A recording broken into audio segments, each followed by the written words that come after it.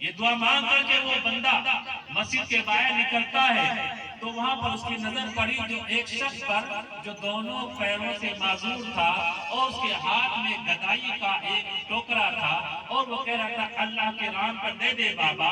وہ بزرگ وہ اللہ والے الٹے پیروں واپس مسجد کے اندر گئے اور سجدے میں گر گئے اور کہنے لگے کہ یا اللہ ہمیں نہیں چاہیے جوتے، ہمیں نہیں چاہیے چپل، آپ نے تو ہمیں اتنی بڑی دولت عطا فرما رکھی ہے کہ آپ نے ہمیں پیروں سے مالا مال کر رکھا ہے، ایسے پیر جن میں کوئی پریشانی نہیں، ایسے پیر جن میں کوئی درد نہیں، ایسے پیر جن میں کوئی دقت اور دشواری نہیں، ہم ان پیروں کے ذریعے سے میلوں چل سکتے ہیں۔ اے اللہ ہمیں چپل جوتے نہیں چاہیے، ہمیں تو یہ آپ نے یہ دل دولت دیتے ہیں، ہم آپ کا اسی پر شکریہ ادا کرتے ہیں۔ اس کو تنبہ ہوا، اس کو احساس ہوا، ہمیں ضرورت اس بات کی ہے کہ ہم اللہ سے شکوہ اور شکایات کا پٹارا کھولنے کے بجائے اللہ تبارک و تعالیٰ کے سامنے اللہ تبارک و تعالیٰ کی دی ہوئی نعمتوں کا شکر ادا کرنا شروع کر دیں۔ اللہ نے سورہ رحمان نازل فرمائی، سورہ رحمان میں ہر آیت میں ایک جملہ اللہ تبارک و تعالیٰ نے ارشاد فرمایا ہے، اللہ تعالیٰ نے نعمتیں گنوائی۔ سورہ رحمان نعمتوں کے گنوائے کا، نعمتوں کے تذکرے کا پورا خزانہ ہے۔ آپ سورہ رحمان پڑھیے، زبردست سورت، ایسی سورت کہ جو اللہ تبارک و تعالیٰ جنتیوں کو جنت میں پہنچانے کے بعد، جہنمیوں کو جہنم میں پہنچانے کے بعد اللہ تبارک و تعالیٰ جب دیدار کرائیں گے اور اللہ تبارک و تعالیٰ فرمائیں گے اے جنتیوں اب تو کسی چیز کی کمی نہیں رہ گئی، تم کو تمہاری دی ہوئی ساری چیزیں پوری کر دی میں نے، تمام وعدے اور ارادے جو میں نے تم سے کر رکھے تھے پورے ہو گئے۔ جنتی کہیں گے ہاں یا اللہ بالکل پورے ہو گئے۔ اللہ فرمائیں گے نہیں، ابھی تو اس سے بڑی دولت باقی ہے۔ پھر اللہ تبارک و تعالیٰ جنتیوں کے سامنے سورہ رحمان کی خود تلاوت فرمائیں گے اور لوگ مدہوش ہو جائیں گے اللہ تبارک و تعالیٰ کی تلاوت سن کر۔ ستاروں سے آگے جہاں اور بھی ہیں، میں یہ کہنا چاہتا ہوں کہ دولت ایک اچھی چیز ہے۔ حضرت سفیان ہی کا ارشاد ہے، بہت زبردست ارشاد ہے کہ دولت اسلام کے شروع میں بستی کا ذریعہ تھی، لیکن اسلام کے اخیر میں یعنی دنیا کے اخیر میں یہ سرخروئی کا ذریعہ بن جائے گی۔ اس لیے جو لوگ ہاتھ پر ہاتھ رکھ کر بیٹھے ہوئے ہیں انہیں اللہ کے رسول صلی اللہ علیہ وسلم کی اس حدیث کا جو میں نے آپ کے سامنے پیش کی ہے، کیا اللہ رسول صلی اللہ علیہ وسلم نے ارشاد فرمایا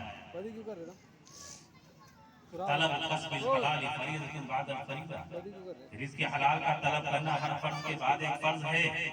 جو لوگ اس فرض سے غفلت کرتے ہیں، کوتاہی کرتے ہیں، تساہل اور تغافل کا شکار ہیں، اللہ تبارک و تعالیٰ کے سامنے جواب دے ہوں گے۔ اللہ تبارک و تعالیٰ ان سے پوچھیں گے کہ میں نے تم کو مواقع دیے تھے، میں نے تم کو دماغ دیا تھا، میں نے تم کو چلتے ہاتھ اور پیر عطا فرمائے تھے، تم ہاتھوں پر ہاتھ رکھ کر کسی کرامت اور کسی معجزے کے انتظار سے تم اپنا ٹائم کو برباد کرتے رہے۔ کیا جواب ہوگا ہمارے پاس؟ رزق حلال کا طلب کرنا جس طرح نماز اور روزے فرض ہے، اسی طرح ہمارا رزق حلال کا طلب کرنا اور رزق حلال سے اپنے بچوں کا پیٹ پالنا اور رزق حلال کے ذریعے سے اپنے دین کو بلند اور سربلند رکھنا اور رزق حلال کے ذریعے سے اسلام کی عظمت اور سرخروئی میں حصہ لینا فرض ہے۔ مدارس، اتنے مراکز، اتنے دینی ادارے اور تنظیمیں، اتنی رفاہی کام کرنے والی سوسائٹیاں، یہ بغیر دولت کے کیسے کر سکتی ہیں؟ کینیا اور تنزانیہ یہ افریقہ کے ملک ہیں۔ ابھی کل ہی میں ایک صاحب کی تحریر پڑھ رہا تھا، آنکھوں میں آنسو آ گئے، اور سننا مسلمانوں، اگر آپ کے دل میں اللہ تعالیٰ نے دردمند دل عطا فرمایا ہے، دردمند صفت عطا فرمائی ہے، سننا کینیا اور تنزانیہ یہ افریقی ملک ہیں، وہ اتنے غربت زدہ ملک ہیں ان کو 2 وقت کی روٹی نہیں میسر ہے۔